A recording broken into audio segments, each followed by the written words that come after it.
तो आज का हमारा जो प्रैक्टिकल है वो है कि डीसी शंट मोटर के स्पीड को कंट्रोल करना बाई फील्ड कंट्रोल मेथड।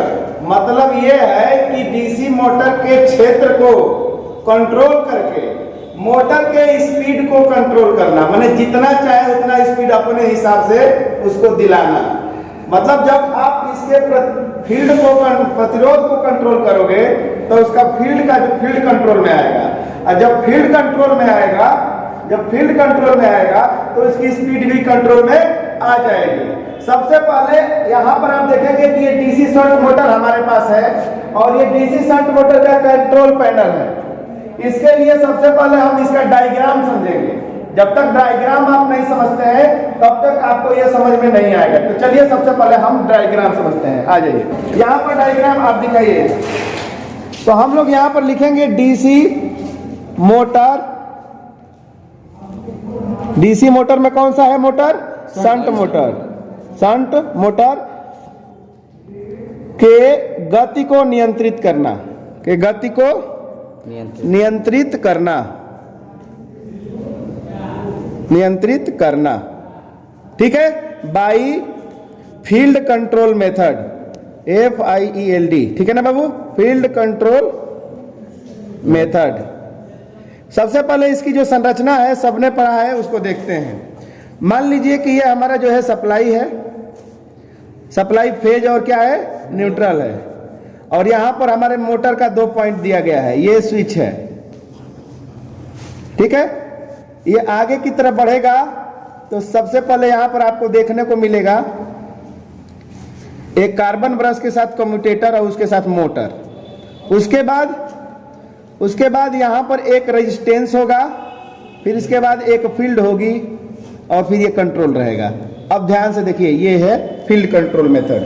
क्योंकि इस वेरिएबल रेजिस्टेंस को फील्ड के श्रेणी में लगाया गया है, इसीलिए मोटर के गति को नियंत्रित करने का क्या तरीका है? फील्ड को कंट्रोल करके मोटर की स्पीड को कम अधिक करेंगे। होगा क्या कि जैसे ही स्विच को ऑन करेंगे ये यहाँ चिपक जाएगा, ये यहाँ चिपक जाएगा, और यहाँ से करंट चलना शुरू होगी। ये करंट यहाँ भी जाएगी, यहाँ भी जाएगी।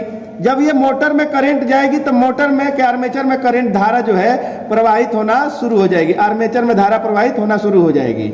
और उसके बाद जब वो फील्ड में जाएगी तो फील्ड का प्रतिरोध ज्यादा होने के कारण धारा यहाँ पर कम होगी। धारा के कम होने से फील्ड कम एक्साइटेड होगा। जब फील्ड कम एक्साइटेड होगा तो मोटर जो है अपने इनिशियल कंडीशन में रहेगी, मतलब कि चलेगी नहीं। जैसे ही इसके फील्ड को नीचे करेंगे तो प्रतिरोध कम हो जाएगा।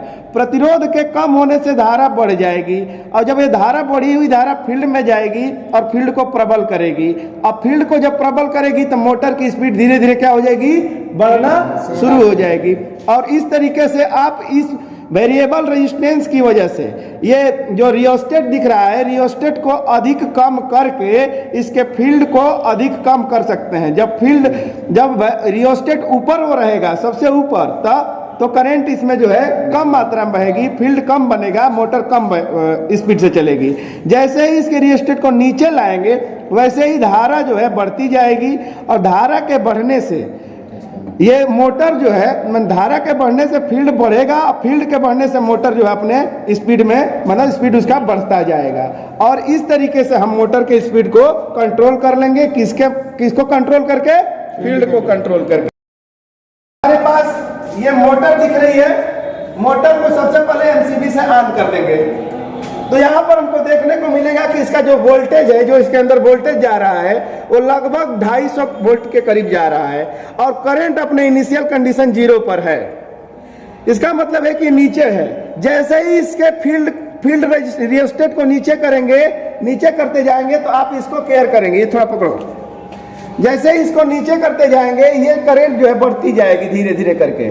जैसे ही बढ़ती जाएगी ये मोटर जो है अभी जो है मोटर को थोड़ा करंट मिलने की वजह से ये चल नहीं रहा है। अब जैसे ही इसके रियोस्टेट को और नीचे करते जाएंगे करंट बढ़ती जाएगी, और करंट के बढ़ने से ये मोटर चलना शुरू हो जाएगा।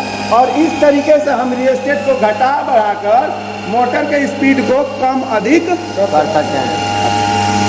तो इस तरीके से हमने मोटर की स्पीड को फील्ड को कंट्रोल करके रियोस्टेट के माध्यम से कंट्रोल करना सीखा। धन्यवाद।